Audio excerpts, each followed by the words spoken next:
AP సచివాలయంలోని మంత్రి పేషికి ఈ లేఖ వచ్చింది. వెంటనే తుళ్లూరు పిఎస్లో ఫిర్యాదు చేశారు. ఈ లేఖపై పోలీసులు దర్యాప్తు చేపట్టారు.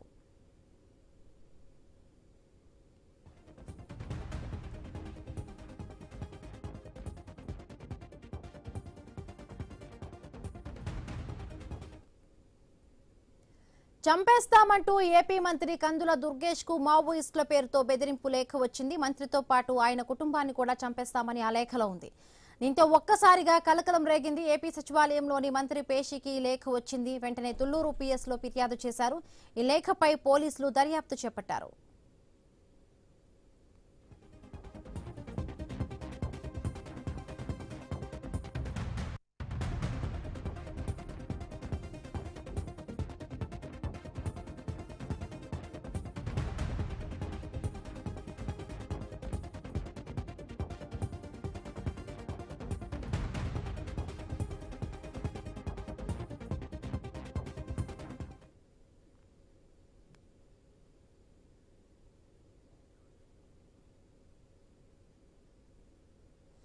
చంపేస్తామంటూ ఏపీ మంత్రి కందుల దుర్గేష్ కు మావోయిస్టుల పేరుతో ఒక బెదిరింపు లేఖ వచ్చింది. మంత్రితో పాటు ఆయన కుటుంబ సభ్యులను కూడా చంపేస్తామంటూ కూడా లేఖలో ఉంది.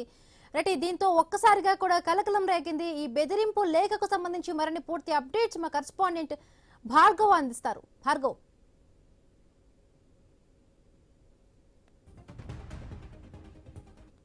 బెదిరింపు లేఖలు బాంబు పెట్టి వస్తామంటూ కూడా నక్సలైట్ల పేరుతో లేఖ రాగా ఇప్పుడు తాజాగా ఈ రోజు రాష్ట్ర మంత్రి కందుల దుర్గేష్ కు ఇటువంటి లేఖ ఒకటి రావడం కలకలం రేపుతోంది. అటు మంత్రి దుర్గేష్ తో పాటు ఆయన కుటుంబ సభ్యులను కూడా చంపేస్తాం, కొద్ది గంటల్లోనే చంపేస్తామంటూ షార్ట్లీ అంటూ కూడా వారు ఒక పోస్ట్ కార్డు ఉత్తరం ద్వారా కూడా ఈ బెదిరింపు లేఖ అనేది కూడా పంపించడం ప్రస్తుతం అయితే అటు మంత్రి వర్గానికి సంబంధించినటువంటి అందరూ కూడా అసెంబ్లీ సమావేశాలు జరుగుతున్న తరుణంలో ఒక్కసారిగా రాష్ట్ర వ్యాప్తంగా ఇది కలకలం రేపిందని కూడా చెప్పుకోవచ్చు. అటు అమరావతిలో ఉన్నటువంటి మంత్రి దుర్గేష్ పేషికి ఈ ఉత్తరం అనేది కూడా వచ్చింది. అటు ఆయన కుటుంబ సభ్యులకు సంబంధించి కూడా బెదిరింపులు ఇందులో ఉండడంతో ప్రస్తుతం రాజమండ్రిలోని ఆయన నివాసం వద్ద భద్రత పెంచడంతో పాటు తుళ్లూరులో ఉన్నటువంటి పోలీస్ స్టేషన్ లో కూడా ఫిర్యాదు అనేది కూడా చేయడం జరిగింది. ఈ బెదిరింపు లేఖపై పోలీసులు ఆరా తీస్తున్నారు. అటు ఇంటెలిజెన్స్ విభాగంతో పాటు రాష్ట్ర స్థాయి డీజీపీ కూడా దీనిపై దృష్టి పెట్టినటువంటి పరిస్థితి కూడా ఉంది. అటు రాష్ట్ర పర్యాటక సాంస్కృతిక శాఖ మంత్రిగా ఉన్నటువంటి కందుల దుర్గేష్ జనసేన పార్టీలో కూడా